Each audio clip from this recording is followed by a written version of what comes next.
All right, looks like we're live, so that's a great thing. Gary's back there making sure that we're accurate to the second.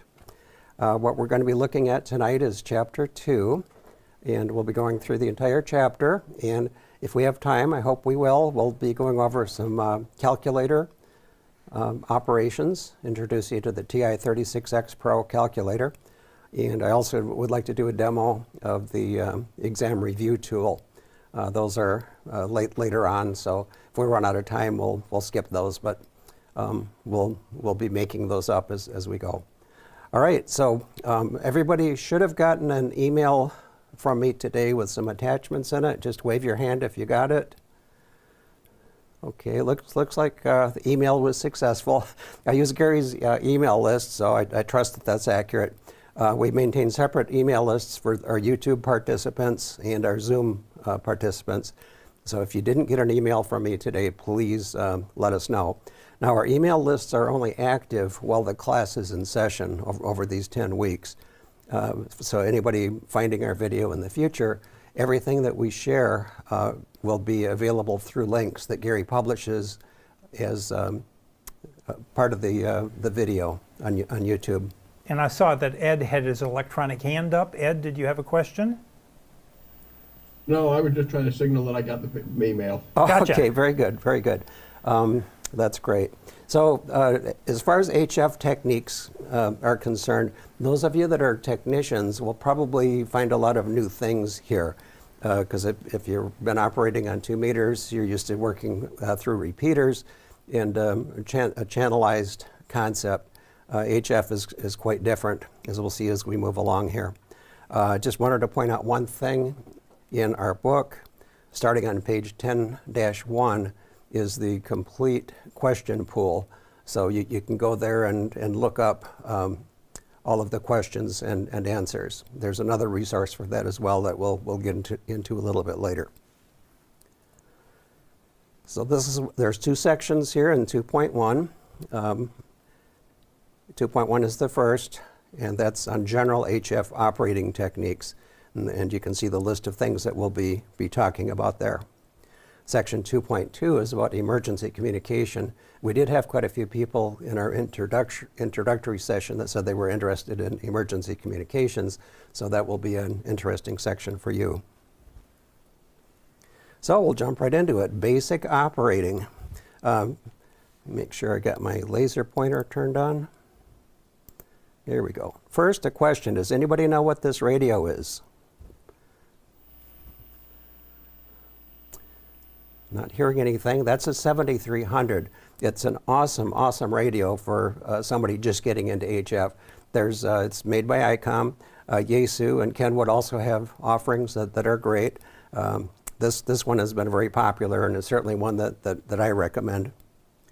So now that we got the whose radio is this question answered, I've got the big brother to this one, the 7610, but they're very similar in how they work. Basic operating. So as I mentioned, HF operations are pretty different from VHF and UHF, primarily because of the fact that you can tune any place in the band rather than primarily operating on individual channels. The concept of CQ. Oh, let me add one more thing as we go. We've got a lot of good comments about this. Both Gary and I use this technique. If you see text that's in blue, blue means that's going to show up as a pool question. So when we get to a slide that has blue on it, read that part 2 or 3 times because it's going to come up in the pool questions when we get there. So CQ means calling any station. On phone, you just say CQ a few times, like CQ, CQ, CQ. This is KE4EA, Kilo Echo 4 Echo Alpha. And then listen. On CW, CW is Morse code. And the procedure is very similar. CQ, CQ, DE means this is, and then your call sign. CQ, DX, a couple of things about this. Anytime you've got something after the CQ, that's called a directed CQ. So you might be saying CQ, DX, which means I'm calling any station other than in my country. A good way to remember this, if you're new to it, CQ is like the words seek and you. That wasn't its origin, but it's a good way to remember what it means. So it means calling stations other than in one's own country. So if I'm in the United States calling CQDX, I'm interested in people answering me that are not in the United States. There are several pool questions related to that. And this can kind of get you turned around a little bit unless you think about it. So CQDX within the contiguous 48 states means calling any station outside the lower 48. Now it's kind of interesting because Alaska and Hawaii are actually separate DX entities. They're not foreign countries. Maybe they are to some of us, but they're actually a separate DX entity from the US. So CQDX means I want to hear from anybody outside the lower 48 if I'm calling from the US. Now, how do you choose a frequency to use? It's the next area of consideration. Certainly, we have to abide by the FCC rules. There's something called volunteer band plans that we'll be getting into a little bit more. And you can ask if the frequency is already in use. We'll have a little bit more on that. Now, what if you tune into a conversation that sounds really interesting, like maybe they're talking about rocket science, and you just happen to be a hobbyist that's into rocket science? Well, during a break in the conversation, you can just drop your call sign one time. And hopefully there is a pause in the conversation where you can do that. And then if they're friendly, they'll say, okay, that they'll recognize your call and ask you to join in. So to break into an ongoing phone contact, say your call sign once. Don't spend a lot of time doing it because you might be interrupting their conversation, but you're making your presence known. Notice the blue text. Now, we talked about breaking into a conversation, a voice conversation. There's also a term used in CW, or Morse code, that's called break-in. Break-in in Morse code is a concept where your transmitter and receiver are switching so quickly that it is actually possible to listen in between dots and dashes and in between code elements. So full break-in in CW requires a QSK capable radio. QSK just means that the radio is capable of doing that rapid switching. We're going to be seeing a lot more Q signs, Q codes as we move along here. So the radio operator can actually receive between sending dots and dashes while transmitting. And I know that probably most of you aren't going to be getting into CQ or into CW immediately. That's something that most people have on their futures list, but there are a lot of pool questions related to CW, so you're going to be hearing about it tonight. That is one of the areas of the hobby that I enjoy. And it is a little bit odd the first time that you operate that way, because any noise on the band or other conversations or other signals, you'll be able to actually hear between your sending dots and dashes. But it's tremendously useful in a contest. More on that later as well.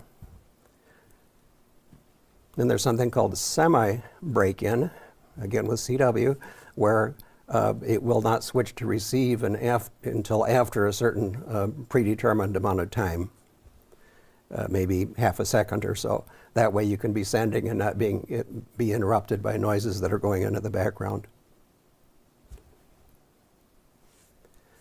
So let's talk about some items relating to choosing a frequency.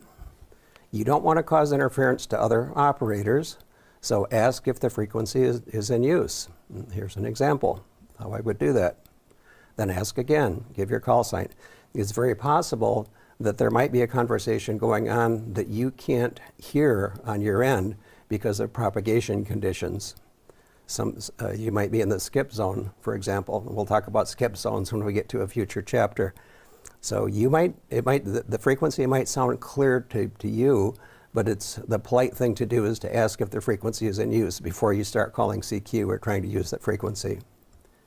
And another Q code here, QRL. If using CW or digital, QRL question mark means, is this frequency in use? And then your call sign. And they'll respond with, yes, we've got a network about to start, or they might send a C or yes, or something like that. That's your sign to find a different frequency. And here's a key concept: except during emergencies, no amateur station has priority access to any frequency. So if you're having a difficulty or start having interference, you have to resolve it amongst the parties involved. So the principle is have a plan B. So if you've decided that you want to try to talk to your friend in Alaska at 3 p.m. on 40 meters, and somebody else is on that frequency, then have a plan B so that you can try it elsewhere. They don't want us to fight over frequencies. They want us to be adults. Adults, we have to be adults. Most hams are. There are some childish hams out there, but they're few and far between. Just don't get discouraged if you run into one. Now there's something called DX windows, and that's what we're getting to with this comment. Voluntary band plan for 6 meters, says 50.1 to 50.125, is for contacts not within the lower 48 states. So it's like you'd be calling CQDX from the United States. You would expect anybody, you would want somebody outside the United States to return that call. And these questions can be really tricky because you have to discern where you are calling from in order to decode the rest of the question and get the right answer. I'll explain more about that as well.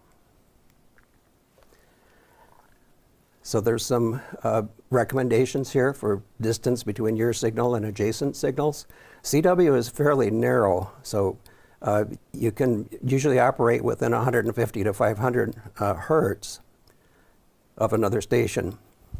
And that's real obvious in contest operating. Some hams will make their filters a lot narrower than that, and they can get closer, but this is a good recommendation. There is a pool question about recommended distance between signals on CW and for sideband.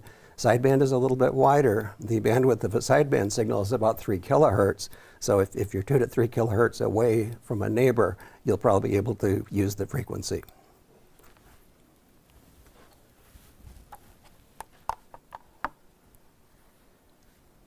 And as I mentioned before, you might not be able to hear somebody else that's on the frequency because of the way that the signals are skipping. They might be skipping right over you. So, and the way that signals skip off the ionosphere changes throughout the day.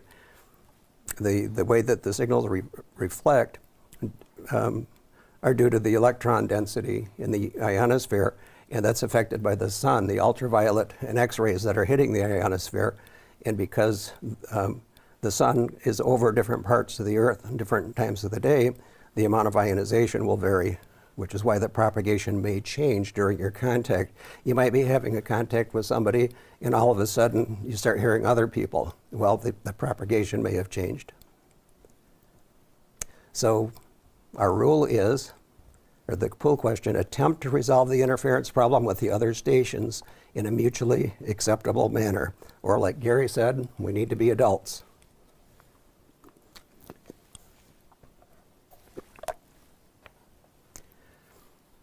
This is a new question in this pool. What are networks? We've got pictures of people interconnected over here. When you have a group of people that have a common interest, they may decide to meet every night at 7 p.m. and have a discussion amongst themselves. Some examples are there are youth nets out there, just young people. There's something called an old timers net. I wouldn't know anything about that. There's traffic nets. Traffic nets are designed so that you can take messages and put them on the network and have them transferred to somebody else. So if you've got an uncle that lives in Atlanta, for example, you can get on a traffic net and generate a message that a ham in Atlanta will try to get to that person. In the very beginning, The ARRL, or American Radio Relay League, that was their whole purpose, was to transfer messages across the country. There's emergency service nets, and here's a list of nets that you can get to.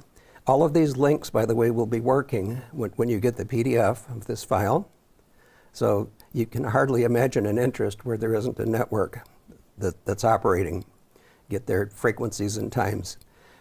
And then the pool question, good amateur practice for net management, have a backup frequency in case of interference or poor conditions.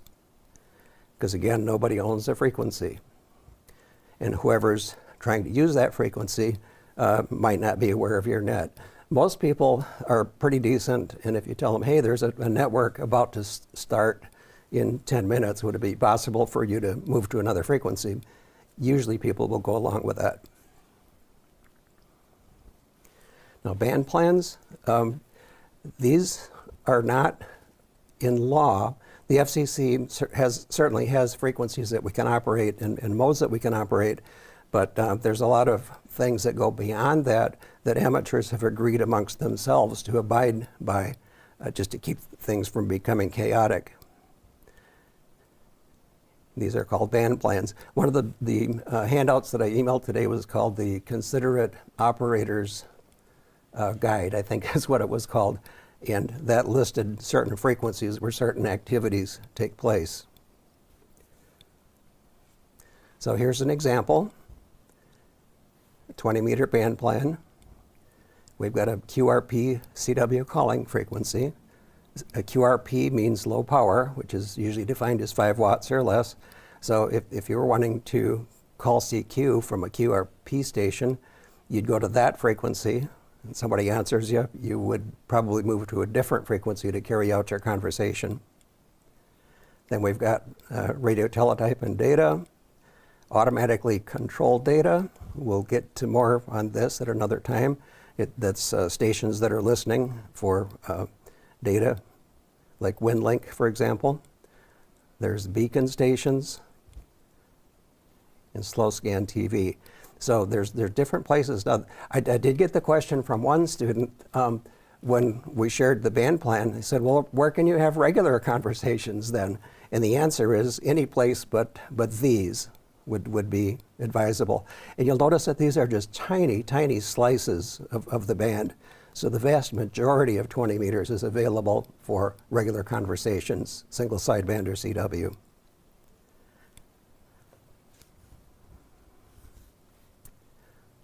Again, band plans are not regulations, just guidelines so that we can get along together. And some modes of operation are fairly scarce. For example, slow scan TV. If you went tuning around the band trying to find it, it'd be really tough. But if there's a designated place, or a watering hole, as some people call it, that's where you can go to look for other people using that mode. We talked a little bit about DX windows already, section of the band where DX stations may be contacted. So this isn't as much in effect today as as important today as it has been in the past. But its purpose is for reaching out to stations that are a long way away. So within the United States, we try not to use the DX windows. And there's about 1 per band on HF. Contests. This is something that I've been getting into a little bit, really enjoy it. It's a very popular activity on HF.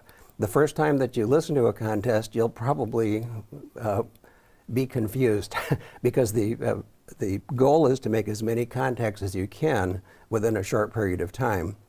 And therefore, they go really fast.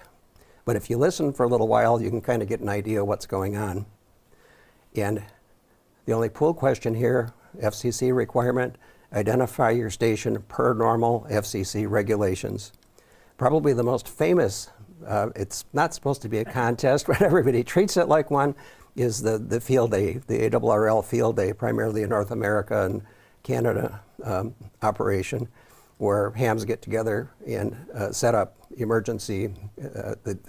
Most of them will operate off-grid, operate for 24 hours, and see how many contacts they can make. Highly recommended activity for anybody that's new to HF. Just one thing you need to remember. Now, managing interference. We'll have several slides on this. There are a lot of reasons why we could have interference. We'll mention several. QRM, interference from other signals. I like to think of as QRM as QR Mary or QR Marty. Now, Mary and Marty are very chatty. They love to talk to each other. And they'll talk to each other to the extent where nobody can get a word in edgewise. I'm sure none of you know anybody like that. But it's other signals on the band, basically. I like to think of the M as man-made. Man-made, yep.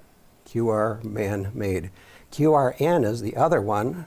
Pool question on that. I like to think of N as noise. Interference from noise and static. Storms, motors, power lines. I like to think of the N as natural interference. Natural interference. Man-made and natural. Man-made interference, yep. If that helps, there's no extra charge. Now there's something called harmful interference, which can really wipe out your entire station. Like if you've got a transformer next to your house that's arcing, that would be harmful interference that would seriously degrade your ability to use your radio. Now, deliberate, malicious, willful, you don't see this very often, but it does occur. If you happen to experience it, don't engage with whoever's doing it. Just avoid it. That's the best thing you can do. There are some ham clubs that will do radio direction finding and try to find offenders. But like I said, this doesn't happen very often, but it is something that does occasionally. Well, let me move back to the QRN concept. The pool question, the way it's worded, says, I am troubled by noise. So those are the magic words that you can associate with QRN. I am troubled by noise. Here's some different techniques for managing interference. Different bands will be different. For example, on 15 meters at my house, I get a lot of noise for whatever reason. I don't know what it is. I haven't tracked it down yet, but the other bands are fine. So search for a band where you're not having that problem. Strengths and weaknesses of your station. The interference might be coming from a certain direction. If you've got a directional antenna, you can point away from it and carry on with contacts in the direction where you don't have that problem. Try to keep your transmitted signal clean. And again, nobody owns any frequency. Change if need be.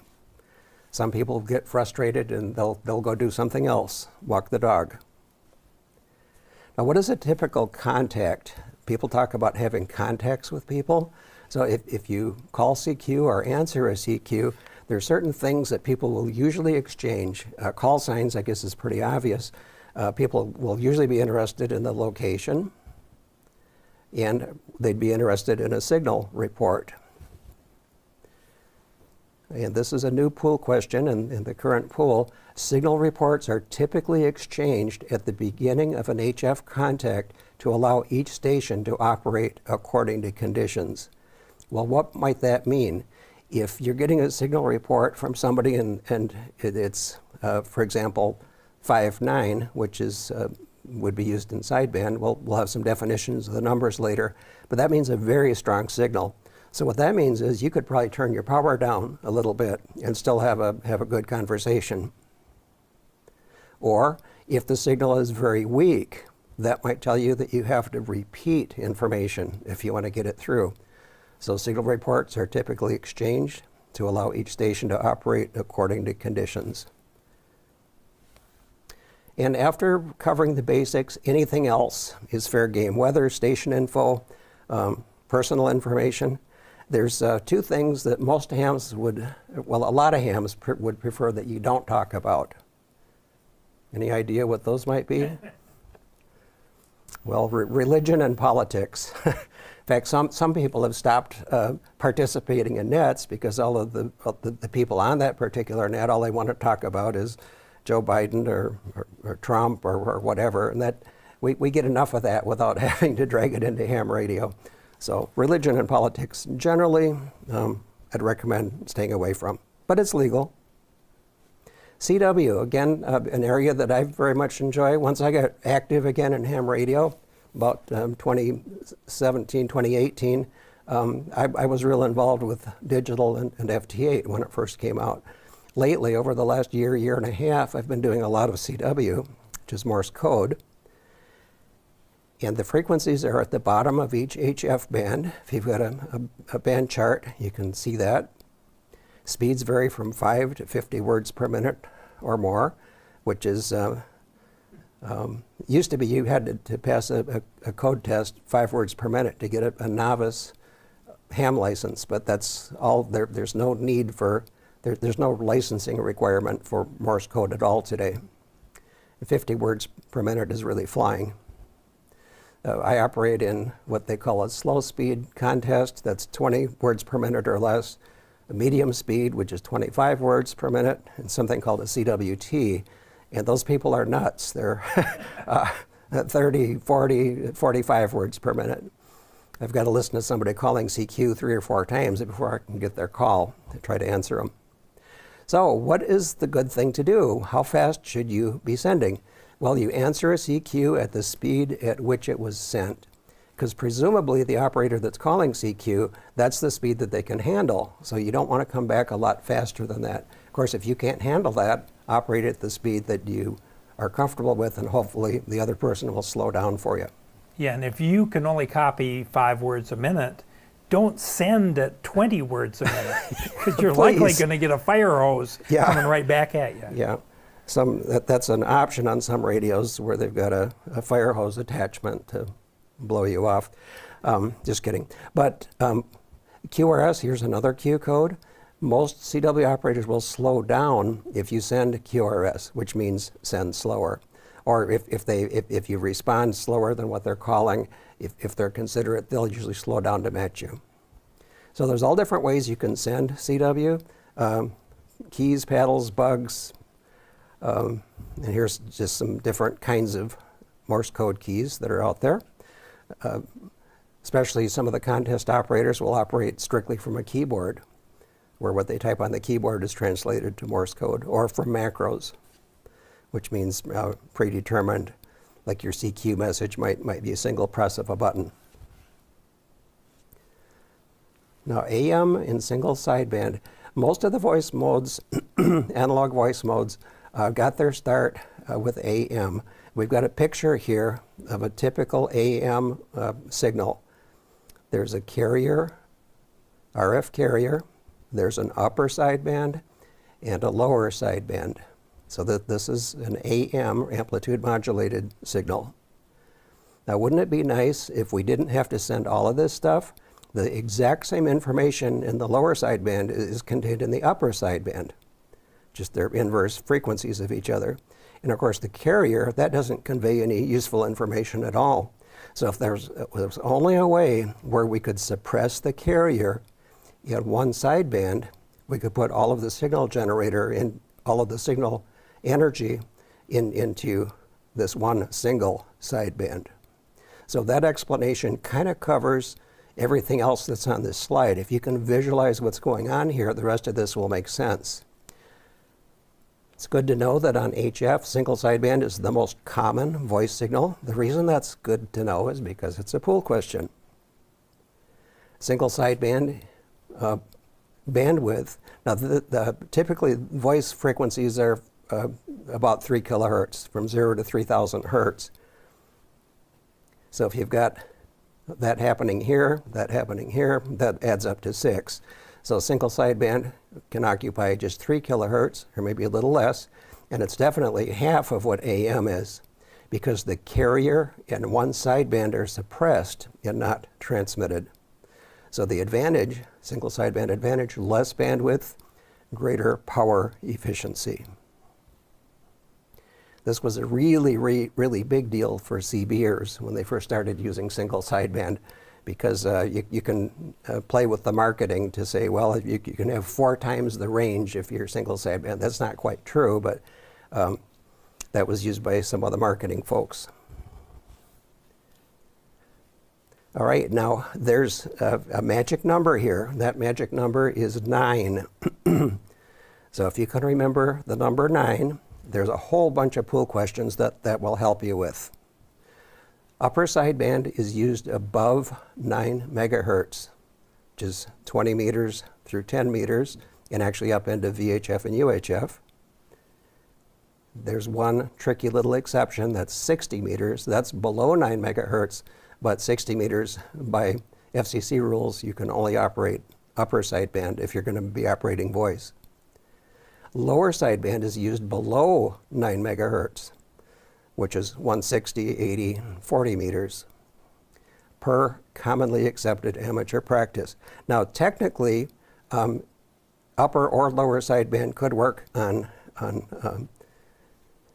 for anybody. You could communicate that way, but commonly accepted practice is such that you generally aren't going to hear anything. This is so effective, by the way, if you're listening to a upper sideband conversation and switch your radio to lower sideband, the signal will almost always completely disappear. So you want to be operating on the correct sideband.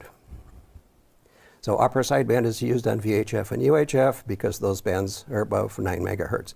There was a technical reason way back in the day why this was true, but that reason is long since gone with modern electronics. So if you're wondering why 9, it did have some history. Now here's a band plan, and there's one in our book. I don't remember where it is, someplace in chapter 3. But one of the handouts that I sent today is this band plan chart. This is very useful. Most hams will have this on their wall or on their desktop or in their magic folder that I recommended. Do you still have your offer going, Gary? Yes. Okay. Do you want to tell us about your offer? Yeah, if you take the camera, please. I normally have a slide, but I don't have it prepared for tonight. But if you'd like one of the American Radio Relay League's color charts, just send me an email at w4eey@arrl.net.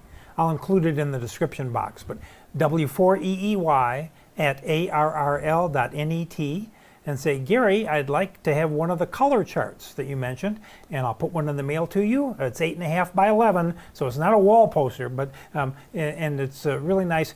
Every ham has one in their ham shack next to their operating position, and if you don't have one, you should have one too. That's it.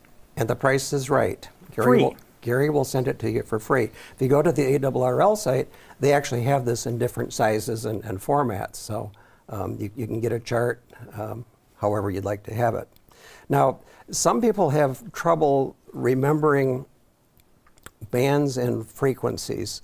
And there's a little tip here if it's helpful for you. Now, lower sideband is below 9 megahertz, upper sideband is above 9 megahertz. Well, what if the pool question says, on 40 meters, do you use upper sideband or lower sideband? And you can't remember that 40 meters corresponds to 7 megahertz. Well, you can use this trick. Frequency in megahertz is 300 divided by the band in meters, or the band in meters is 300 divided by the frequency. So if they just give you a frequency and you want to know what band it is, you can use this trick. This might be something that you want to write down on your memory dump sheet. You'll never be confused. The NATO phonetic alphabet. This has been called all different things, and there's all different kinds of phonetic alphabets. This is the one also referred to as the International Phonetic Alphabet, and it starts out with Alpha, Bravo, Charlie, Delta. And there is a pool question that asks about that. So if you can remember Alpha, Bravo, Charlie, Delta, you'll be in good shape. Some people, some hams really enjoy cute phonetics. My Elmer was W9IEI. He's passed away, unfortunately, but he went by Whiskey 9, I eat ice cream. So hams amongst themselves will think of all kinds of cute things to say, but when you're on the air, people are going to be expecting the standard phonetics. So highly recommend that you learn this. and you'll learn it faster than you think, especially if you get into contesting. One trick that a student shared, as they're driving around and see road signs, they'll spell out the road sign with phonetics. And because different road signs are going by all the time, it makes it really easy to do. And for non-English speakers, if you're working DX stations, they may not know ice cream or, but they do know the alphabet. Yep, yeah, the phonetic, NATO or International Phonetic Alphabet, that's what people are going to expect. When conditions are poor, there's a lot of noise, you can barely hear them, you can usually make out the phonetic. So that's the reason that these are used.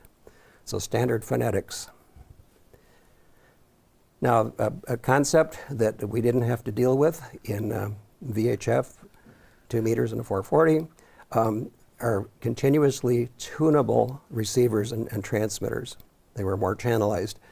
So most modern transceivers have dual VFOs, and the purpose is to transmit on one frequency and listen on another. This is also called split mode, but the pool questions don't refer to that term. So the pool question will be, what is the purpose of dual VFOs? This is it. And here we have a transceiver with 2 different frequencies listed.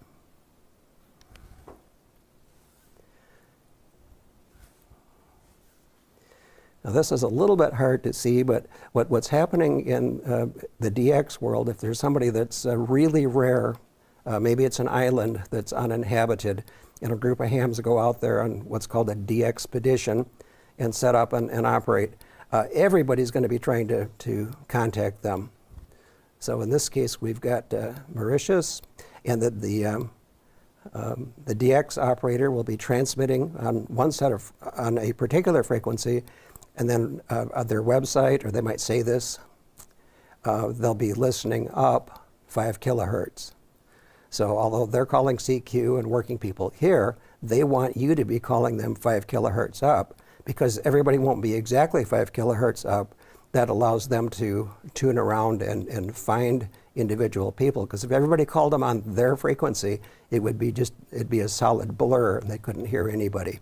So this kind of split operation is very common in DX cases. So these are what they're doing in Mauritius in this case. This is what we'd be doing in the US. They'd be calling CQ here, we'd be listening there, but we'd be transmitting 5 kilohertz up, which is where the DX station is going to be listening. 60 meters is kind of tricky. By tricky, I mean there's some very unique rules that apply. It is the one band that is channelized.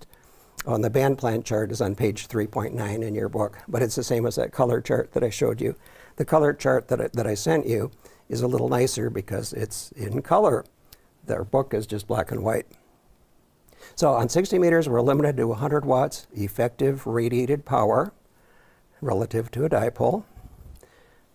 And one thing you're going to see in the pool, if you're using an antenna other than a dipole, you must keep a record of the gain of your antenna, because you can't, if you had a 3 dB gain antenna, that means it would be effectively doubling your power.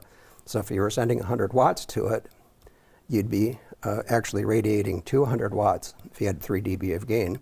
So they want to limit us to 100 watts effective radiated power, which is why you have to keep a record of the gain of your antenna so that you're feeding it with something that won't exceed that effective radiated power level. There's various modes. One mode is image. We've talked about CW, or Morse code. We've talked about single sideband, a little bit about AM. There's also image modes, which is TV. Slow scan TV is pretty popular. And anybody that's set up to do data communications on HF can also do slow scan TV. It's a very interesting aspect of the hobby. Then there's something called fast scan TV, which is actually moving pictures. Slow scan TV is still images. Fast scan TV is more like what television used to be like. And it's only used on UHF and up because of the very wide bandwidth. but that's what we mean by image modes. Station logs. We're doing a lot of jumping around here. Gary had mentioned that this is a very meaty chapter, and you're getting a little flavor of that here. Station logs, there's all kinds of ways that you can do this. The key thing that you need to know, that the reason that you may want to keep a station log is because you can help with a reply if the FCC requires information about your station. I've never had that experience. I don't know anybody who's had that experience, but it's nice to know when you were transmitting and on what frequencies, just in case. The reason that I like a station log is I like to keep track of the people that I contact. You can pursue awards if you have a record of your contacts. Typically the date and time, band or frequency, call signs, of course. A lot of other things. If you can put notes about your name, hobbies of the other person, and so forth. So these are all things that can be stored in a log. I started out as a novice in the late 60s using a paper log. Anytime we transmitted back then, we were required to put in an entry. Now it's optional. You don't even have to keep a log if you don't want. The electronic logs are what just about all hams use today. Software-based. They can interface with your radio so that it'll automatically record the frequency that you're on. It can link up to call books to fill in information. Spotting networks for DX, a lot of times will interface with the electronic logbook. I use N3FJP, it's called Amateur Contact Log, and really love it. It's a fairly simple program to operate, but very effective. And here's a link for it. For contesting, most contesters use what's called N1MM+. That's free. Scott Davis's program, N3FJP, has to be registered, but it's a lifetime registration. You just pay once. Very, very good folks there. Now, I was amazed when I checked this out. There's over 100 more electronic logs out there. And here's a link where you can see some of them. A lot of hams have got their favorites, and that's fine. Another thing that hams enjoy doing is exchanging QSL cards. QSL means an acknowledgement, the Q code. So I've got this card, and on the back side there's information about frequency band, signal strength, and so forth. So hams that exchange QSL cards can prove that they've had that two-way conversation, and they can use that proof as eligibility for awards. Plus, it's just fun to put them all over your wall if you're into collecting paper. The equivalent can be done with electronic logs. Here's some more Q signals, or Q codes. They really started out in the CW world. Back when ham radio was first getting started, back in the early 1900s, we had nothing but CW. In fact, when Sideband voice came out, there was a big controversy that said that you weren't a real ham if you weren't doing CW. So single sideband, that was going to ruin ham radio. You might have heard some conversations like that over digital. Like some people will say, well, FT8 is going to ruin ham radio. Well, I don't know how it can do that, because it occupies, you can get about 30 or 40 contacts in the space of one single sideband contact, so it takes up hardly any amount of the spectrum. But just some free background, no extra charge for that. So there are some that will appear in the pool. QRN, atmospheric noise, or natural, as Gary said. Am I troubled by noise? How it appears. QRM is man-made noise, other signals, or electric fences, or solar inverters. That's all man-made noise. QRV means ready to copy. And that's usually heard in the context of the station will be active in Aruba. There'll be QRV on June 2nd on these bands. So that means ready to operate, ready to begin operations. QSL I have received and understood. And the QSL cards, of course, are a form of that, acknowledgement of receipt. QRL is the frequency in use. We mentioned that. So just take a mental note of the ones that are important. And we're to some exam questions already. So what we're going to do, spotlight, so that this will stay full screen. And then what I'd like you to do when you see this question, take a few seconds to think about it and try to, we'd rather not have 2 or 3 people answering all the questions. So give us a pause for a few seconds and then say what you think the answer is. So the first one, which of the following is true concerning access to frequencies? You're left on mute to be heard. Charlie. Yep. Charlie. Yep. Except during emergencies, no amateur station has priority access to any frequency. What is good amateur practice if propagation changes during a contact, creating interference from other stations using the frequency?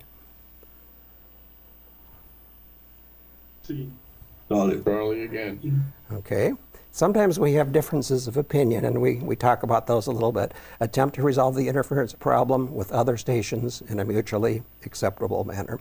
We do record the audio for these, and one input we've had from students is if we don't read the question and the answer, they don't benefit from the audio file, so that's why I do that. When selecting a CW transmitting frequency, what minimum separation from other stations should be used to minimize interference to stations on adjacent frequencies? B. Charlie. Okay, we've got Bravo and Charlie, right? Bravo. Bravo, yeah, 150 to 500. Single sideband would be Charlie. When selecting an SSB transmitting frequency, what minimum separation should be used to minimize interference to stations on adjacent frequencies? That was Charlie. That's the C Charlie. We've sure had a lot of C Charlies lately, haven't we? How can you avoid harmful interference on an apparently clear frequency before calling CQ on CW or phone? A lot of words to read here.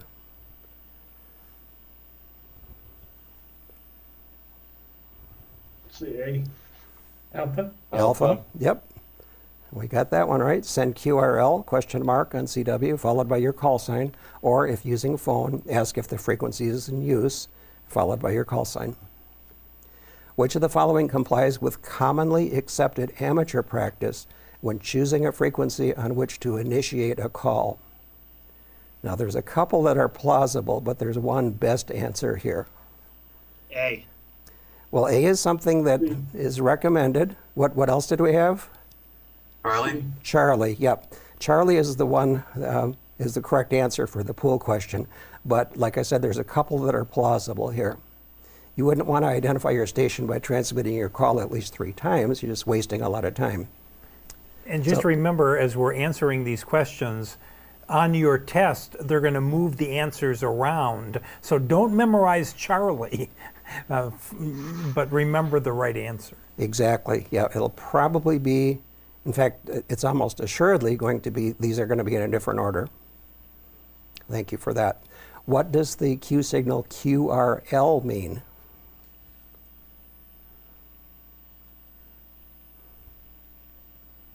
Delta. Delta. Are you busy, or is this frequency in use? Is this frequency in use is the context you'll normally hear it used in? Which of the following are examples of the NATO phonetic alphabet? Delta. Delta.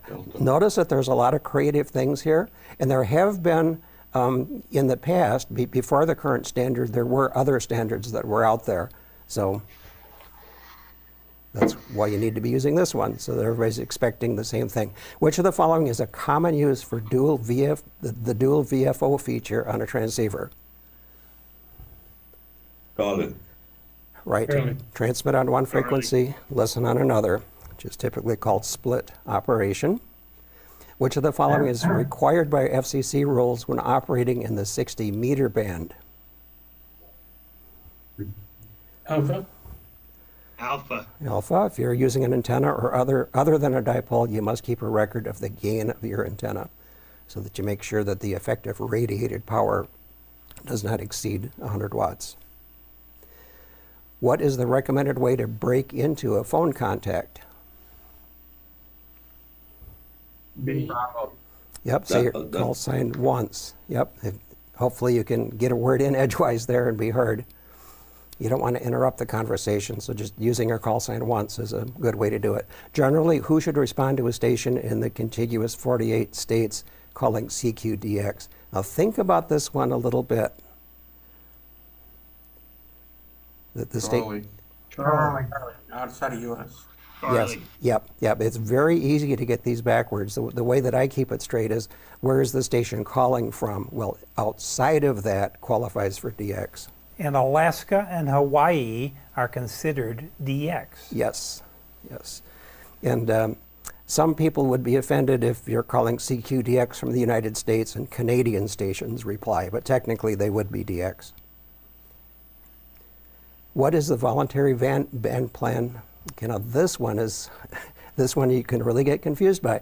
What is the voluntary band plan restriction for U.S. stations transmitting within the 48 contiguous U.S. states in the 50.1 to 50.125 megahertz band segment? So the first thing is, what in the world are they talking about? Well, this is like the DX window again. And then where are you calling from? And that should help you figure out the right answer. Alpha. Alpha. Yes. Yep. Yeah. Where are you calling from? Any place outside of that. They approach this from a couple different ways, and it can be tricky.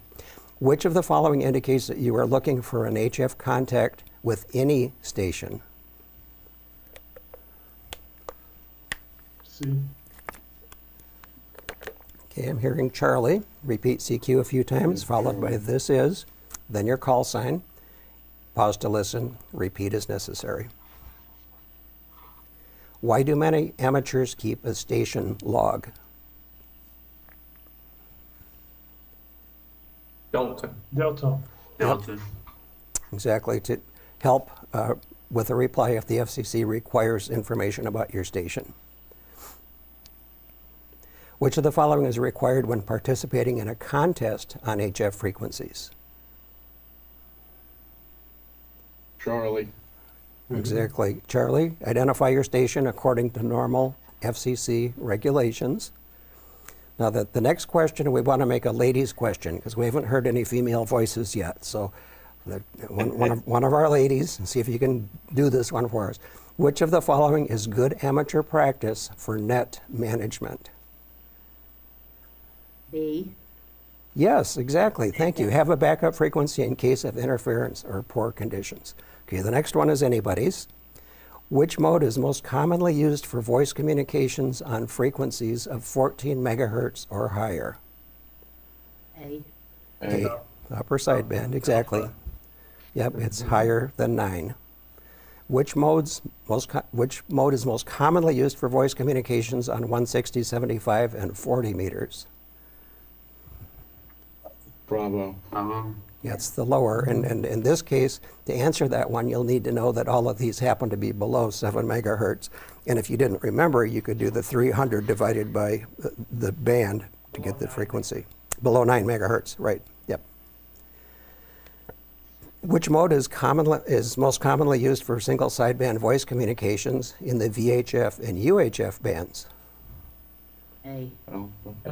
Upper sideband, because it's over 9 megahertz.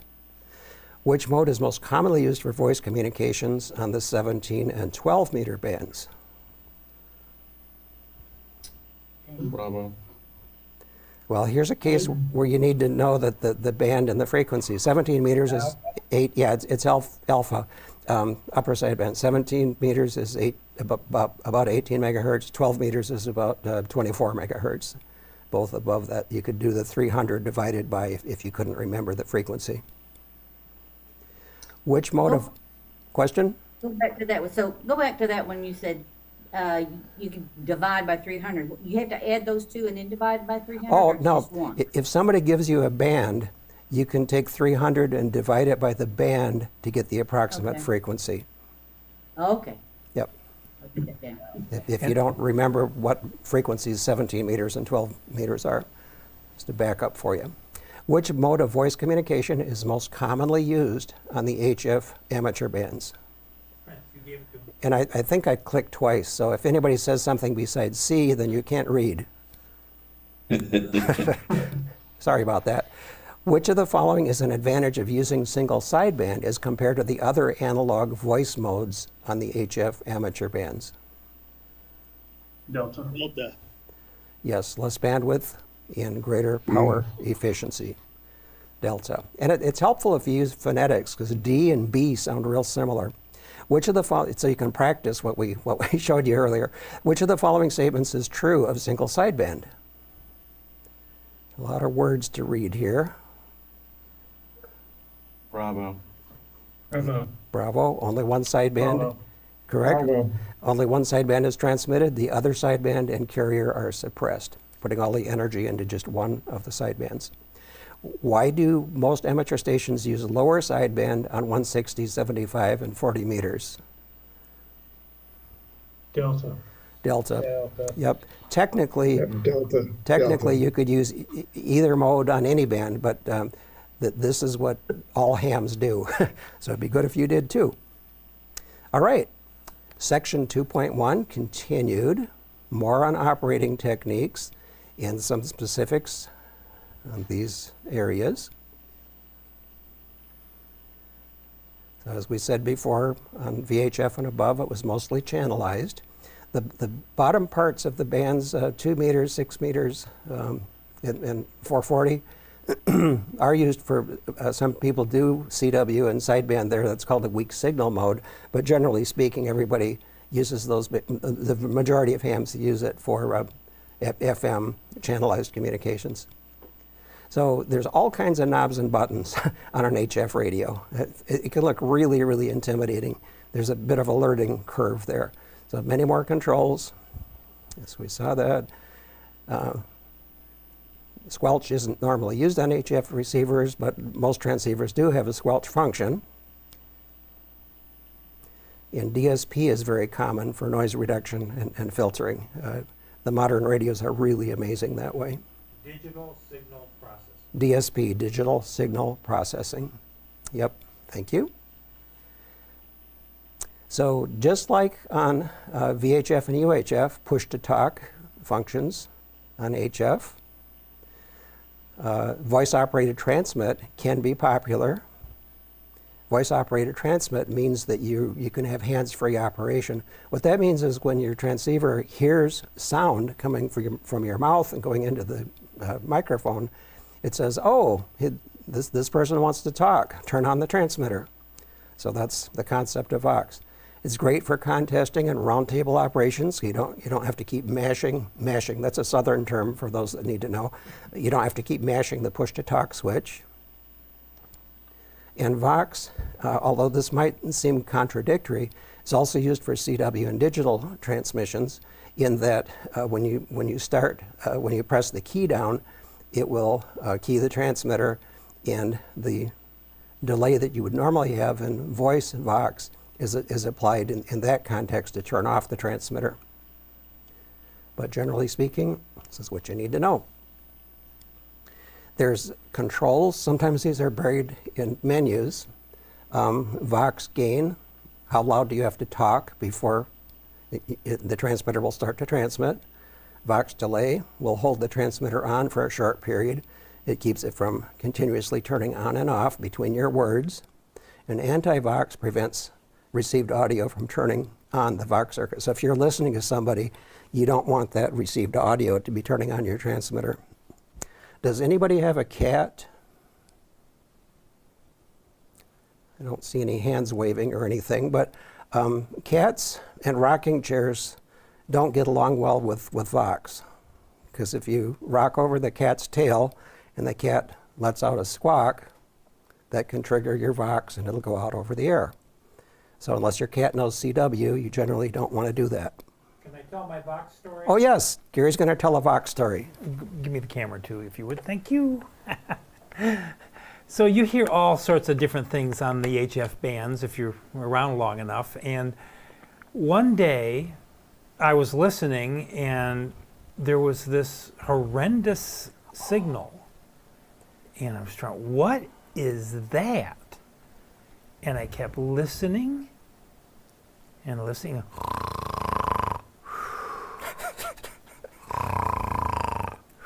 Yeah, somebody had fallen asleep at the radio and they had voice operated switching on, and everybody else got to hear it too. So. Yep, yep. Yeah, there's other stories of embarrassments that have happened. Absolutely. It's like the equivalent of accidentally sitting on your microphone in your car with a 2-meter radio. And always, yeah, that happens too. There's some procedures and abbreviations used in HF phone, pretty much the same as you're used to on 2 meters and above. Phonetics are important. We talked about that. Q signals, even though they were originally invented, if you want to call it that, for CW, because with CW, everything, you want it to be short because it takes a long time to tap out the words. So that's why the Q signals really started there. But you hear it very often on single sideband, like QTH and, you know, where do you live, and all of the kind of things we mentioned. And new hams sometimes don't know this. Some people might laugh at it or whatever, but avoid CB talk. There's no 10 codes, 10-4, good buddy, you got your ears on, all that kind of stuff. That's really obsolete and considered bad form. And plain speech is much more effective. I have a good friend that was trying to educate a new technician actually on 2 meters. He was using CB talk on our 2-meter repeater, and he very graciously explained that that's not something that we do as hams. So, but he did it educationally. All right, a little bit more on CW. Morse code is alive and well in amateur radio. In fact, some have said there's more hams that are using Morse code now than were using it when it was actually a requirement. It's just a fun thing to do. In fact, I saw a T-shirt that said, "All hams are not created equal. Some know Morse code." So I thought that was kind of funny. So Morse code ops use straight keys. Here's a straight key. Bugs, that's a key that if you hold it to one side, it'll keep repeating dots. You just hold it over until you get the number of dots you want. That's called a bug. An iambic paddle, like this one on the left here. As you hold down one side, it'll create a string of dots. The other side, it'll create a string of dashes, so you don't have to operate the key as frequently. And of course, some hams use keyboards. This is very good for people with physical disabilities. If they can't operate a conventional keyboards will keep them in the hobby. And most radios will offer full break-in operation, QSK, but it's most useful for contest operations. If you're curious, this is SAIL in Morse code. Now there's a question on zero beating. I could give you kind of a long explanation of this, but it's just adjusting the transmitter frequency to the frequency of a received signal. Back in the good old days before we had offsets and so forth, that's a way you could be sure that you're exactly on the other person's frequency.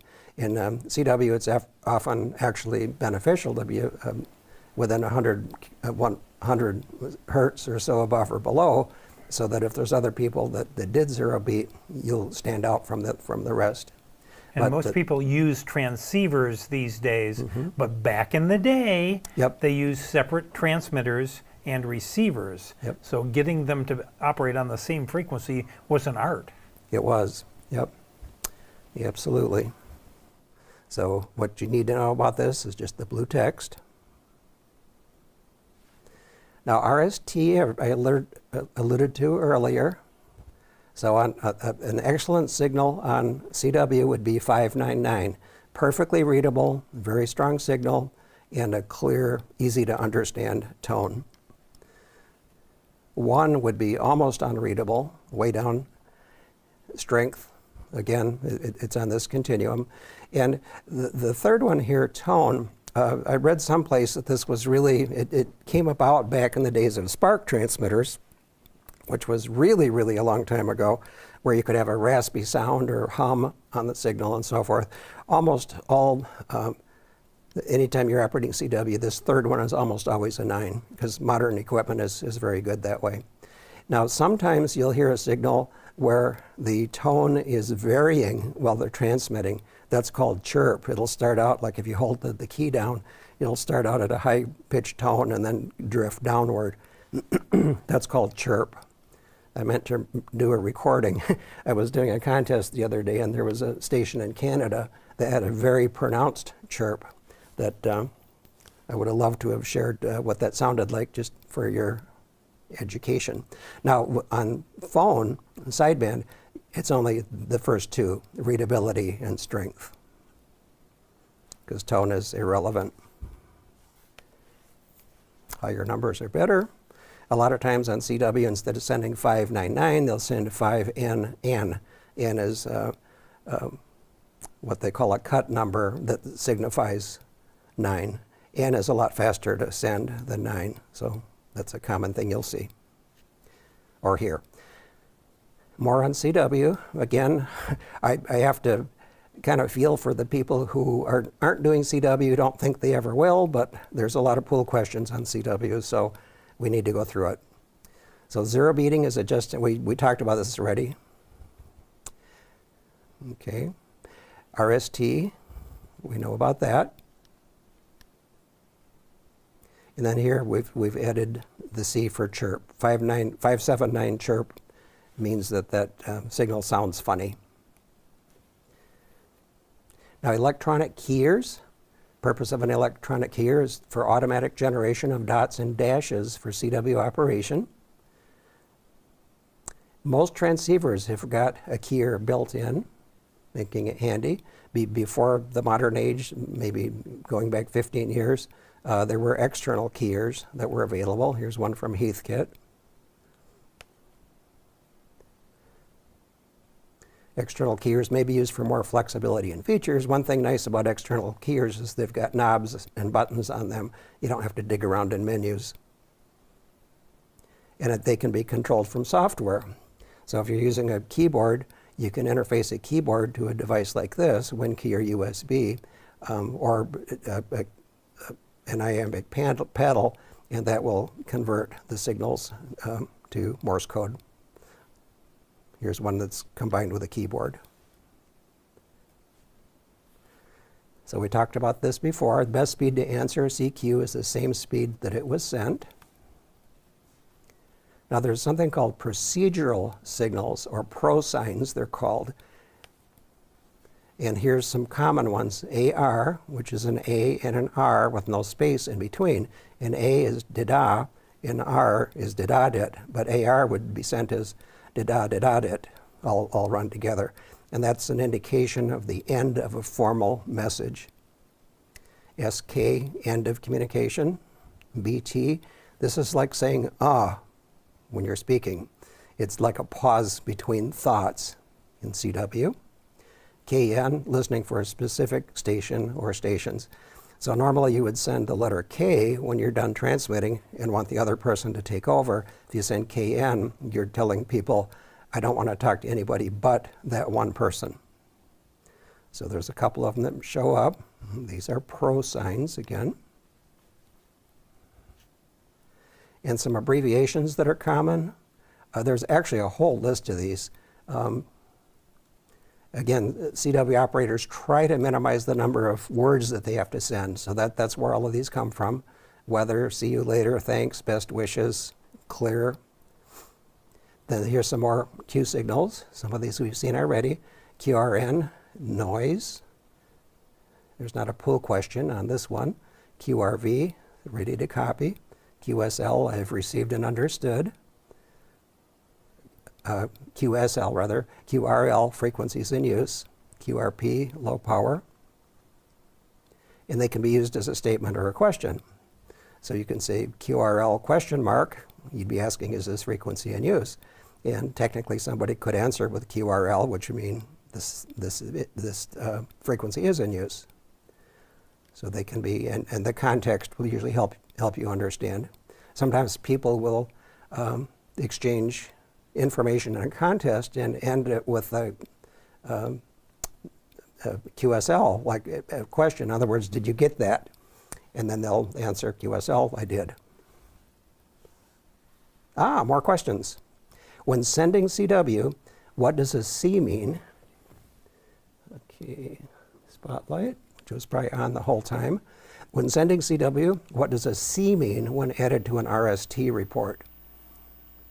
Alpha. I heard a chirp in the background. There went our cockatiel again.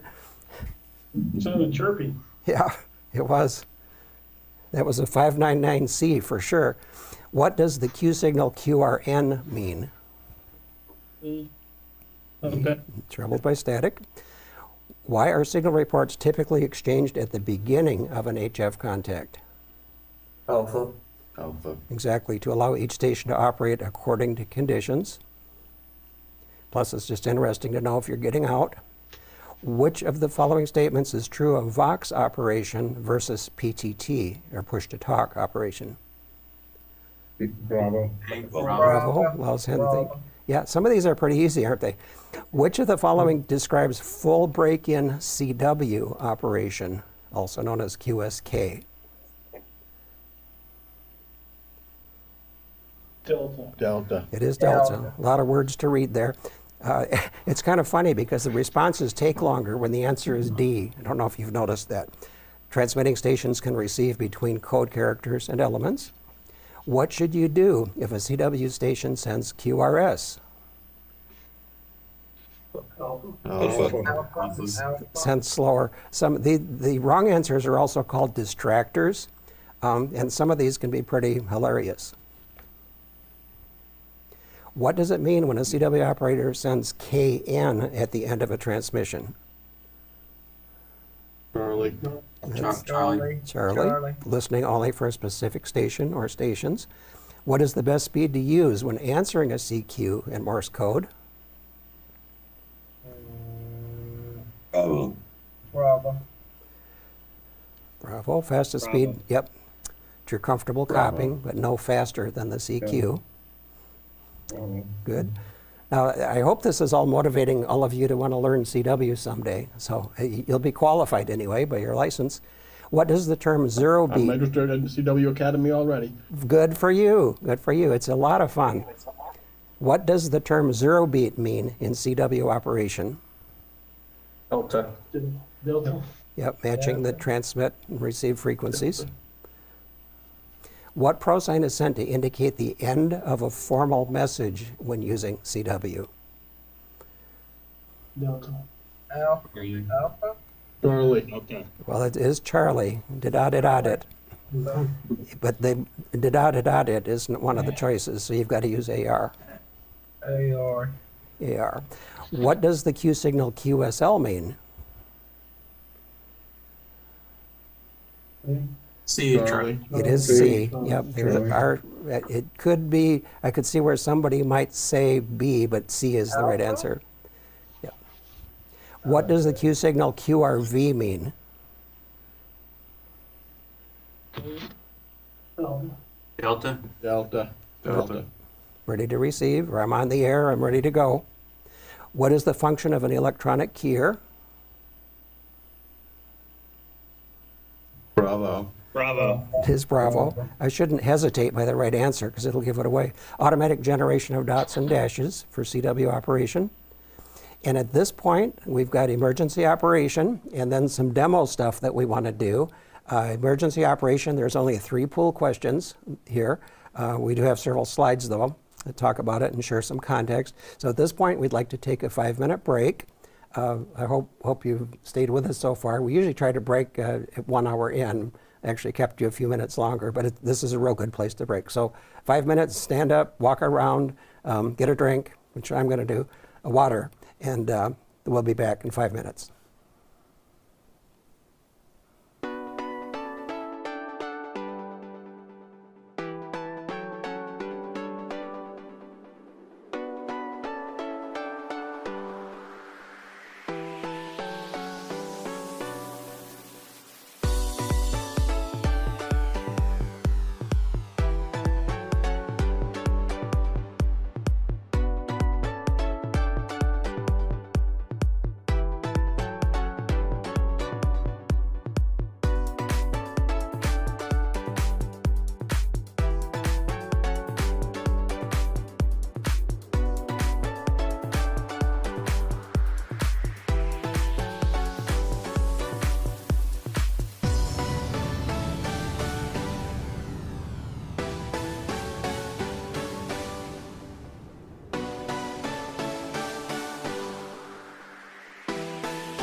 we're on again.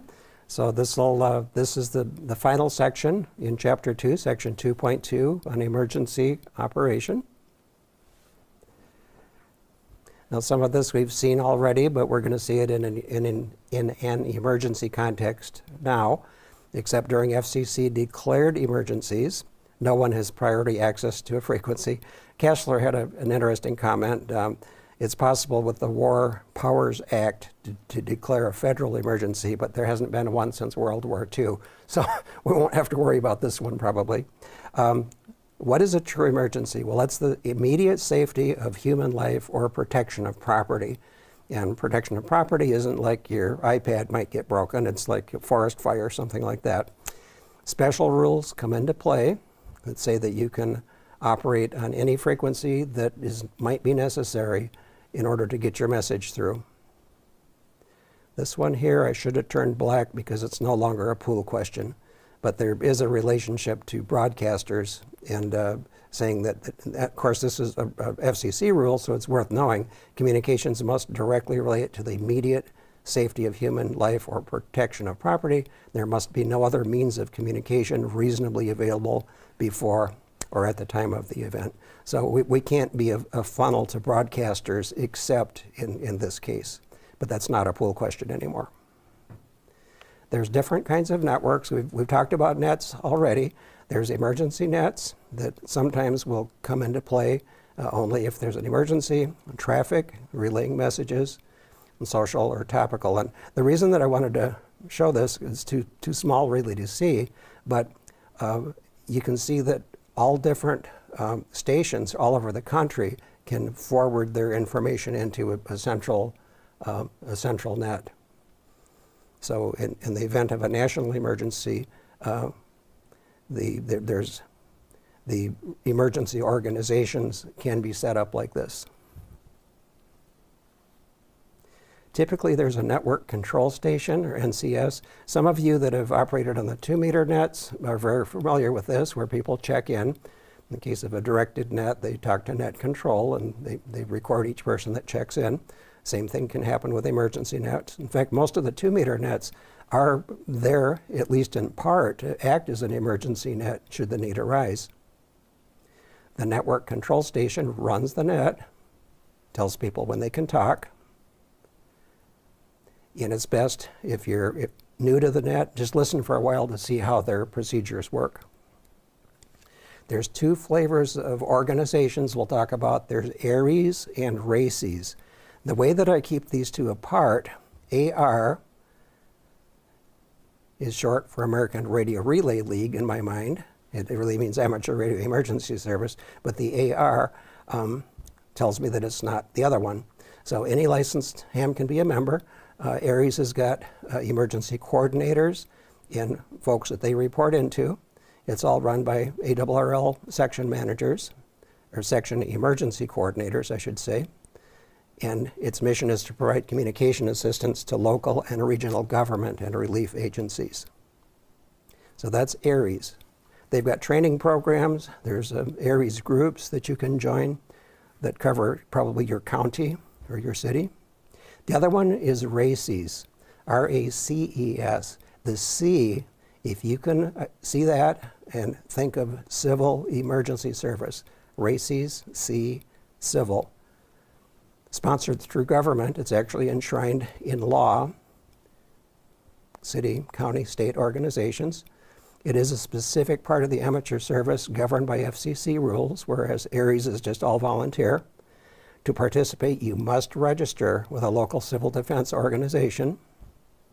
It has to be under the direction of a civil defense organization. And then, although there were no pool questions for Aries, for Races, only FCC licensed amateurs may be a control operator of a Races station. So we're there as hams to support the operation of that civil defense, to support communications for that civil defense organization, but only licensed amateurs may operate the equipment because we know how, and we know what the rules are. Routine, and this is a new pool question in this rework, routine training drills and tests may routine twice there, but that's how it's worded. Routine training drills and tests may be routinely conducted without special authorization no more than 1 hour per week. And our book has got a little bit more information on this, but this is the 1 hour per week is what appears in the pool.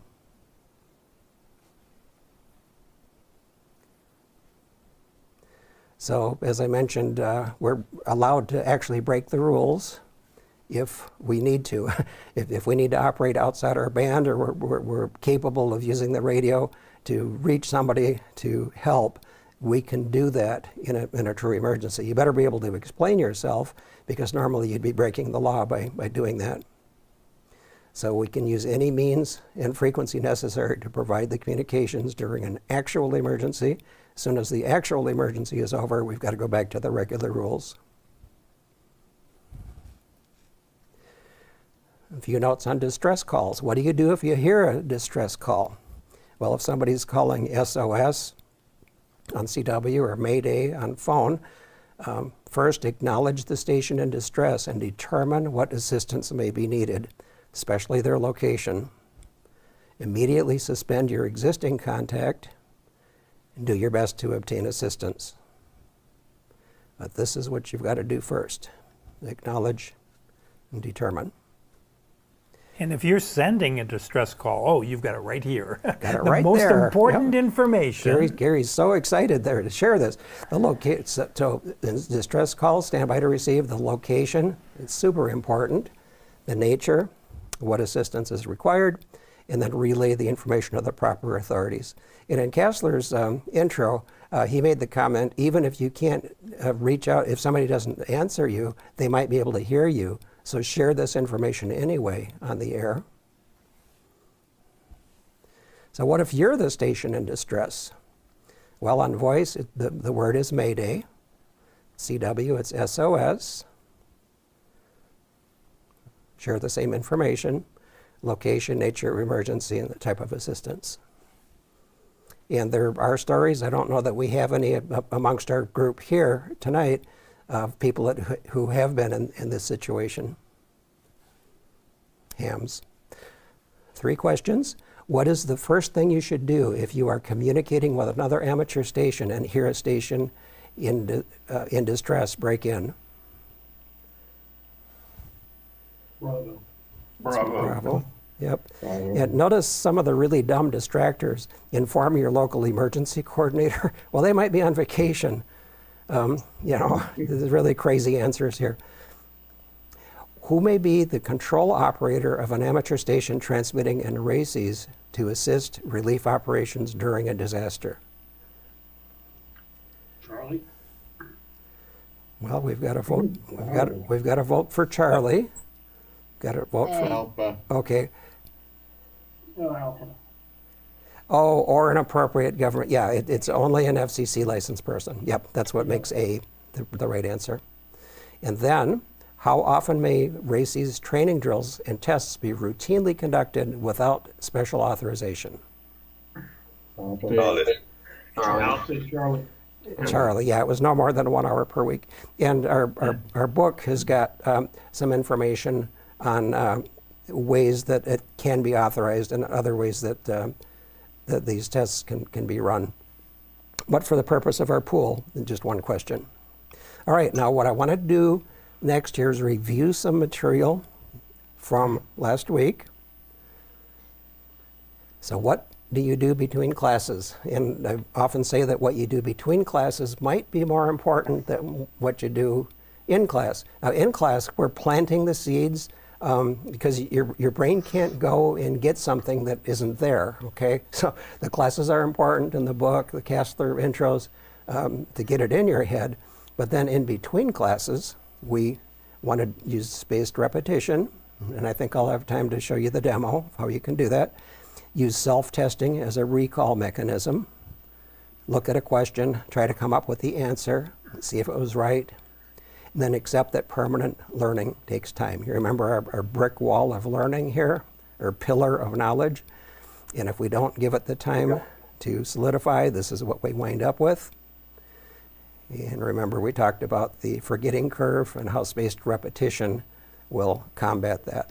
It'll interrupt the forgetting process. Another resource that I wanted to share was the General Q&A book, 7th edition. These are written to go with the license manual. They're about 15 bucks. I've got some links here for you. And what's good about these is that, in fact, I've got one here. I don't know if I can do this on the calculator cam. Yeah, here it is. Let me zoom out a little bit. There we go. General Q&A. And what's really nice about this is that the book is arranged so that by question number. So if you're going through practice exams and you happen to get G4CO8 wrong, it will not only give you the question and the answers, but it will also give you a very concise reason why that is the right answer. And this is a much easier way to do that kind of review than to keep flipping to the back of the license manual. So I do highly recommend this if it's something that you'd be willing to consider. I think it'll be a help to you. When you join the ARRL, they actually just gave that to me for free. They mailed it to me. Okay, very good. Yeah, sometimes they've had special offers where they'll give you a book for free. That won't happen all the time, but you happen to get in on that deal. But this is a very worthwhile resource to have. And a student input that we had shared that he used this book, and every time he got something wrong while he was doing a practice session, he'd put a little Post-it flag on the page. He'd go through and mark all the ones that he got wrong, and then he'd work on eliminating the flags. So that was a real good way to review too. I'll share it with you. And next, yeah, because we do have time, the ARRL practice site. I want to give us a look at that. We've encouraged you to go and get a free account. You don't have to be an ARRL member to access that. I have to turn off the laser pointer. Now this should work.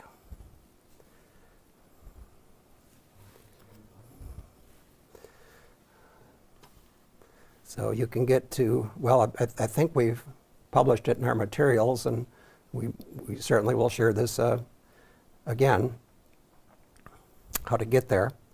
But it takes us to the appspot.com, ARRL exam review. And here you've got a couple of options. You can log in if you already have a free account. Point out down there, there's a sign up for an account. Yep, right here. If you don't have this yet, I'd sure like you to do this in the next day or so.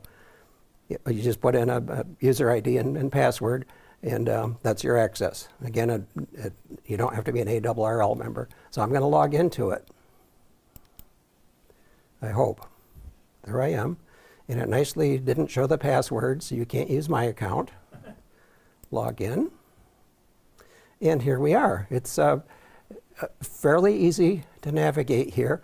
I'm going to make the assumption that you really want to work on Chapter 2 between now and next week. So that's how this will work. So there's three options: review for exam, take practice exam, or print practice exam. Probably nobody would want to print one. A practice exam, this will take 35 questions out of the question pool and actually let you simulate an exam. I don't recommend that at this time because we're only on Chapter 2. But review for exam will take us to the next level, technician, general, or extra. We're working on the general. And then it gives us an option to review by chapter, which is what we want to do. You can also review by sub-element and check your progress. But review by chapter is what we want to do. And then you can select everything. That'll give you all the pool questions. We've only been through Chapter 2, but we want to look at Chapter 2. Here's Chapter 2. So we can select the entire chapter, or just Section 2.1, or Section 2.2. Since there's only 3 questions in 2.2, I'm going to select all, and then click to review. Something really magical happens here now. Turn this up so you can see it. This should look a little bit familiar. Notice that there's 41 questions in Chapter 2. We are on 1 of 41 right now. So every question that we've looked at tonight, you can review here. So which of the following is required by the FCC rules when operating in the 60-meter band? Now we happen to know that this is the right answer. So I'm going to click that and watch what happens next. It turns green and puts a check mark there, and then it remembers it. So I'm going to click next. The next one I'm going to get wrong on purpose. Which mode is most commonly used for voice communications on frequencies of 14 megahertz or higher? Well, we know that that's above 9 megahertz, so it's going to be upper sideband. I'm going to pick lower sideband just to show you what's going to happen. Okay, it gave me an X. This is actually sort of a red background, but it doesn't show up well. It tells us the correct answer was upper sideband. And should you want to look, it'll tell you that in your book, the General Class License Manual, 10th edition, this is discussed on page 2-9. If I got this one wrong, I would probably want to look it up in my General Q&A book. If we can switch to that. There we go. This is what I would do, because not only would it give me the information about the question and its answers, but it would give me that concise paragraph of why that was the right answer. So that's how I would use it. So I'll go back to there we go. So we're on 2 of 41, and we'll just go next, and keep going. So if I want to return to the main menu, I can do that here, and log out. And you can clear your previous answers. You can interrupt this in the middle and it'll remember where you were already. But what I'd really like everybody to do is get signed up for this week and then practice on Chapter 2. And write down the ones you get wrong and then go back and try it again, maybe the following day, until you get the vast majority of Chapter 2 correct. So when we talk about, back to the slide presentation.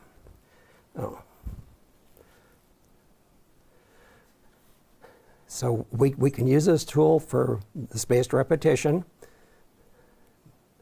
defeating the forgetting curve, used self-testing as a recall mechanism, and doing this several times over the week will help reinforce it for you. So highly recommended way to approach it. So we'll go through the exam practice questions. Do it while the material's still fresh in your mind. Rinse and repeat. Practice with your calculator, which we're going to get to next. And then read Chapter 3 for next week. We'll let Gary tell us about that when I'm done here. Okay, how many people... I thought you were cueing me. Okay. Oh, no, on Spotlight. No, not yet. You're coming up. Your chance is coming.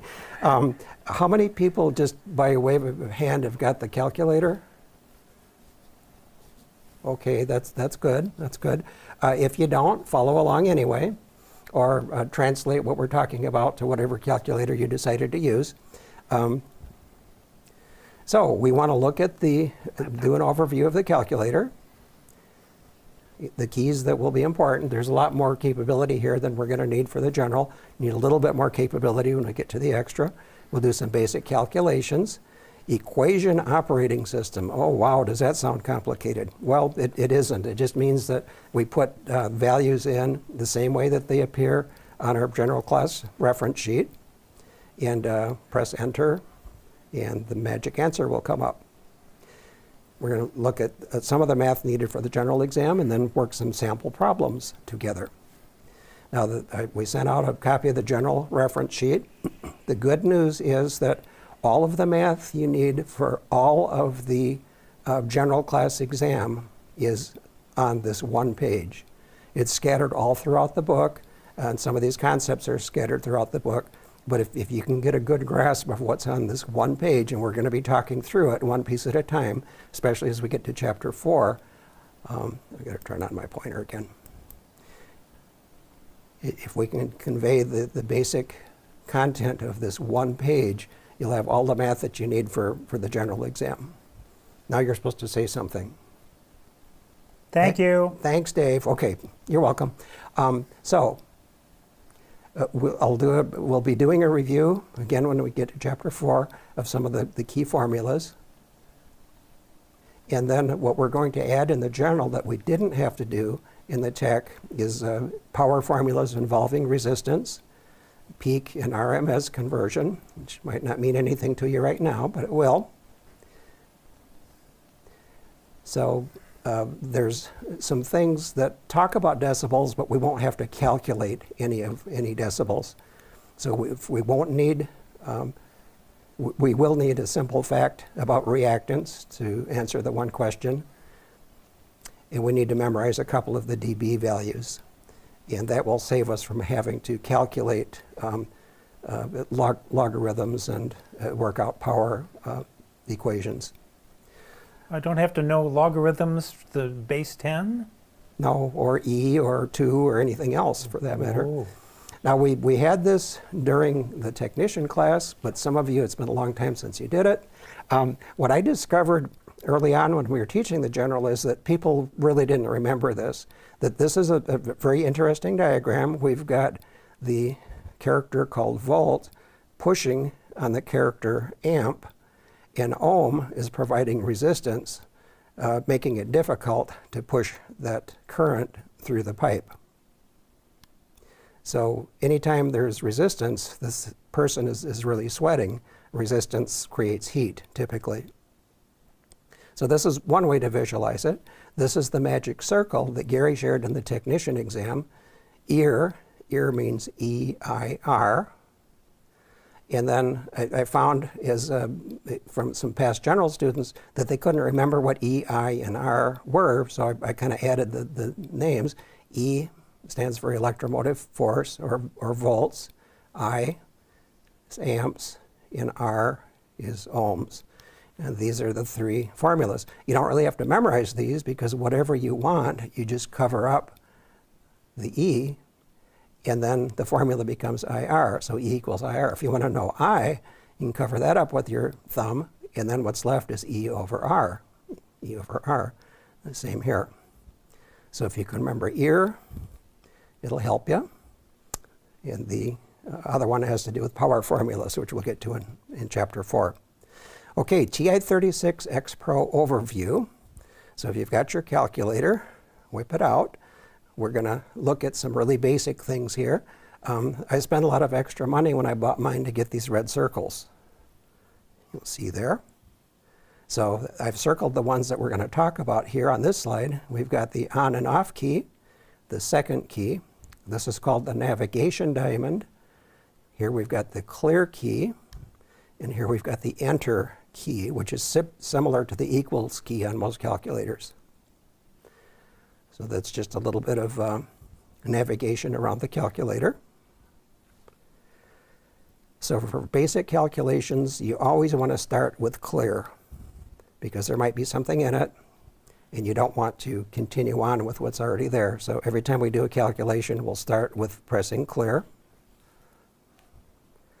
Keys for simple arithmetic. Well, we've got the numbers here.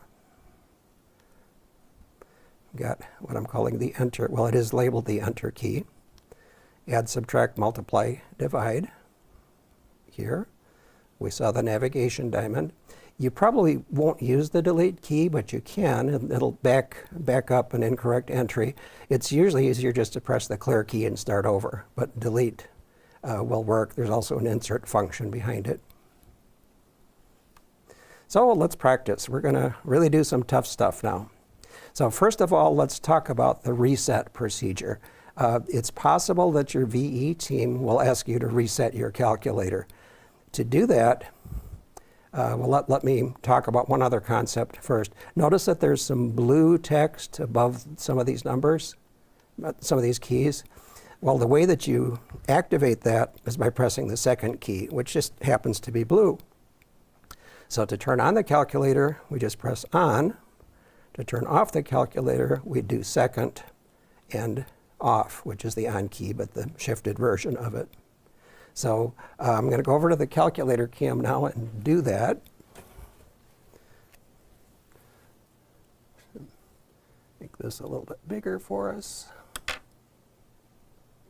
There we go.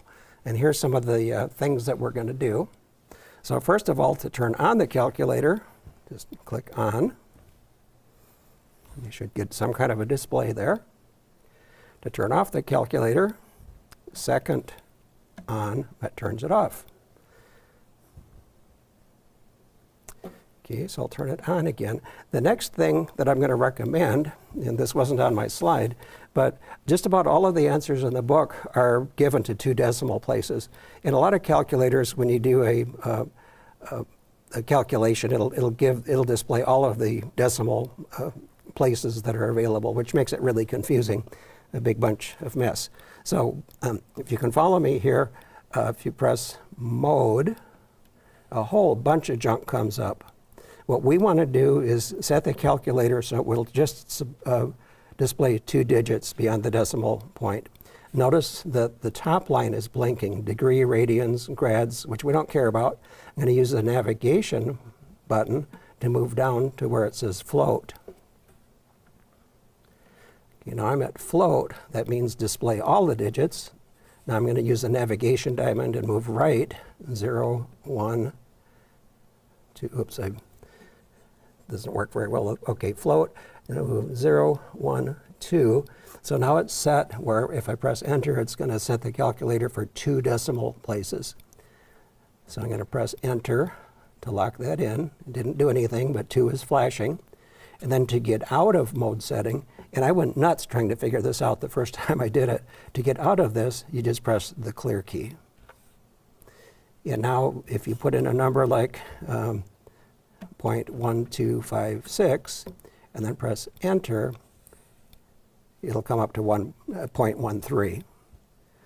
So it'll round off any calculation to just 2 decimal places. So we did that through the mode menu. So I'm going to press clear.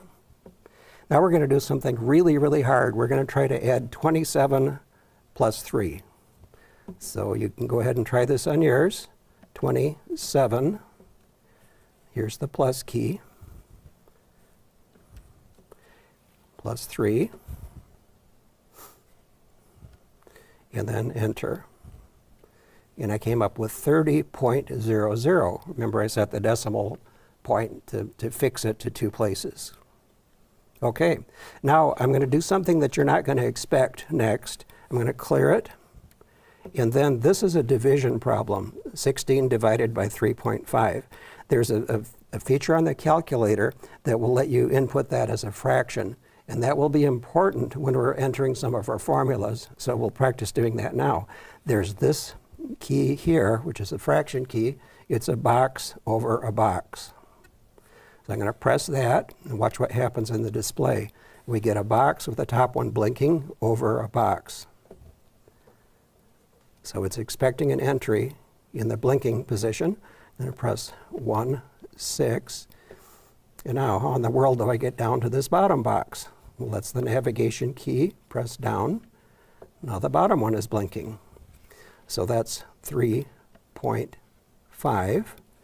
And then to get the answer, I'll press enter. And I get 4.57. All right, I'm going to give you another really difficult one. 12 times 2. Clear?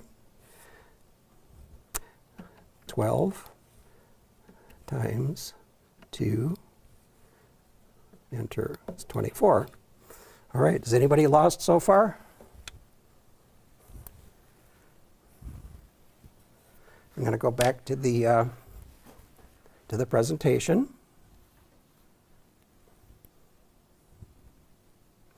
And we just did these. We did the reset procedure. I think we did. If we didn't, it was second. Oh, got to get this turned back on. Laser pointer. Okay. Second reset. Now, if you reset the calculator because your VE team wanted you to, then you'd have to get back to 2 decimal places, you'd have to do the mode thing again. There's a whole bunch of other modes, but we don't need those for the general. All right, let's move on. We did all of those calculations. So math for general exam, we'll just be doing simple arithmetic. This going again. We'll be doing squares and square roots. We'll be doing some formula entry. We will not need to use trigonometry or logarithms. You're welcome. Now, the equation operating system, that just means that if we put the values into the shape of the formula on your reference sheet, that's all you'll need. The calculator will take care of order of operations and all of the other things you'd normally have to worry about in an algebraic statement. So enter it to exactly match the formula. Calculator knows the order of operations. And here's pi r squared. Gary's going to tell us that pi r round, but ignore him for now. So let's just see if we can do this one. I think I've got a card for it. I do. Okay. And we're watching the time, so we're definitely going to have you out of here by 8:30 Eastern. Okay. So I'm going to press clear on the calculator. Now this one, we're going to do a few other functions we haven't done before. Pi r squared, where r is going to be 3. There's not a pool question on this, but we're just demonstrating the calculator. So we're wanting to determine the area. So to get pi r squared into the calculator, there's a key, excuse me, with a pi on it. Now notice that there's 3 symbols on the key, pi, an E, and an I. This is called a multi-tap key. So every time you tap it, it'll pick one of those 3 things. So it's, if I press pi, there's pi. If I press it again, I've got E, which is natural logarithm, which we don't need to worry about. And here's I, which is for complex numbers, which we don't need to worry about. Press it again, it goes back to pi. Now what we're going to want to do is do r squared. So pi, now r is going to be 3. And then x squared. So notice how it looks, pi r squared, just like it does in the formula. And now something's going to happen that you're not going to expect. I'm going to press enter, and we're going to get a real weird value. It came up 9 pi. Now mathematicians love that because that's really what it is. There's something called an alternate answer key. It's called the answer key here, right above the enter key. And every time you press that, it'll give you the answer in a different format. So I'm going to try that. Okay. So 9 pi happens to equal 28.27, which is really what we want. If I press it again, the alternate answer key, now I get the full value within the calculator. So there's some things you hadn't seen before. Clear that. Then go back to the presentation.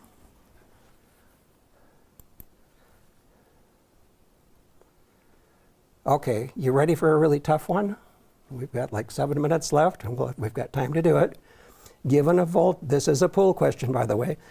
Given a voltage of 400 volts and resistance of 800 ohms, calculate the power. This is pool question G5BO3. Okay, we're going to be doing some more interesting things here. So let's see if we can do this one. Go back to the calculator.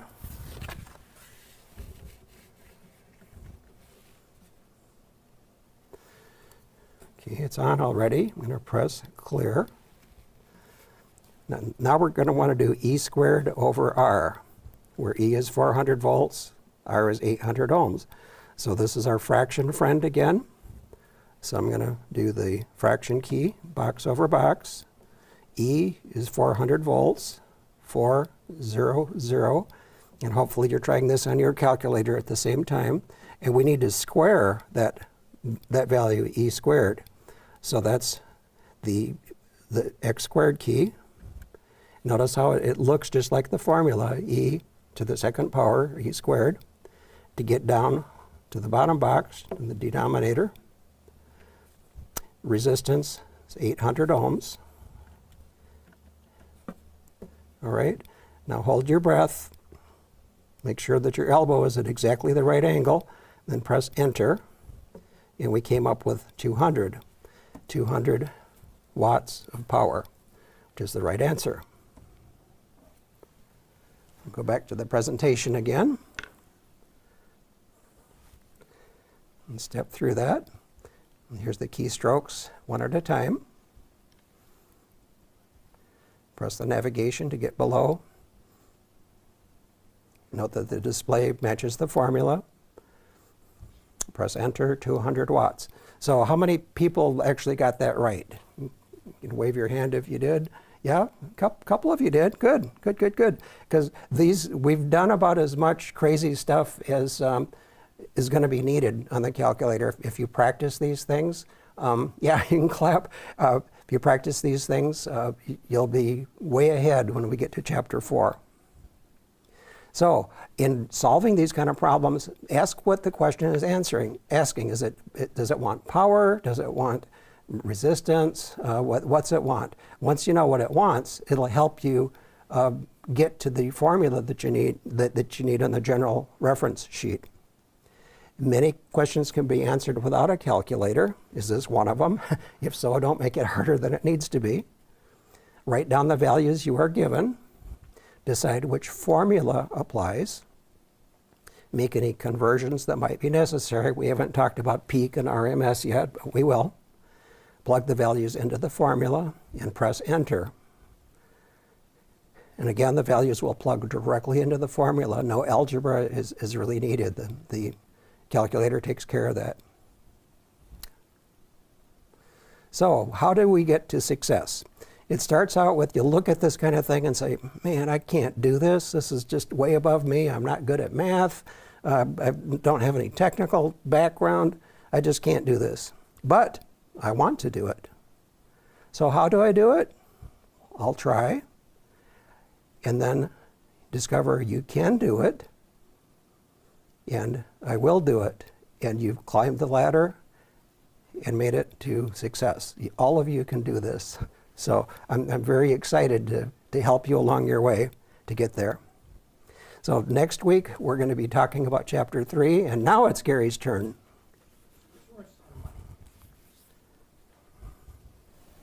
Ha! Here I am. Next week, we'll have chapter 3, coincidentally. Everybody's favorite chapter, Rules and Regulations. Just remember, though, that one of these, you don't have to do any formulas. You just have to know rules and regulations. So read chapter 3 and watch for an email from me later in the week. And I think we are done, Dave. Yep, we're done. We are.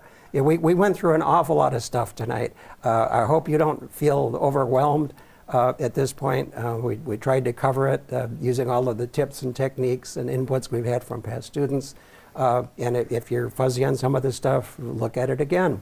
But let your brain rest and do it tomorrow. That'd be the thing to do. And definitely get your ARRL practice exam account set up and work on chapter 2. See if you can master that before we get to Gary's class next week. And many thanks to our new technical director, Bruce, who was pushing the buttons tonight his very first time. Yes, thank you so much, Mr. Bruce. All right, well, we'll close there. We've got 1 minute for questions if anybody wants to ask any, otherwise you can go. 73. Yeah, 74. Thank you. They know how to end it. Yeah. Oh, wait. I have a Thank question. you. Okay, Oh, question, go ahead. Yep. Question. You are gonna have this, you're gonna give us the slideshow again, because I was able to do the math, but I gotta go over it again. Yes.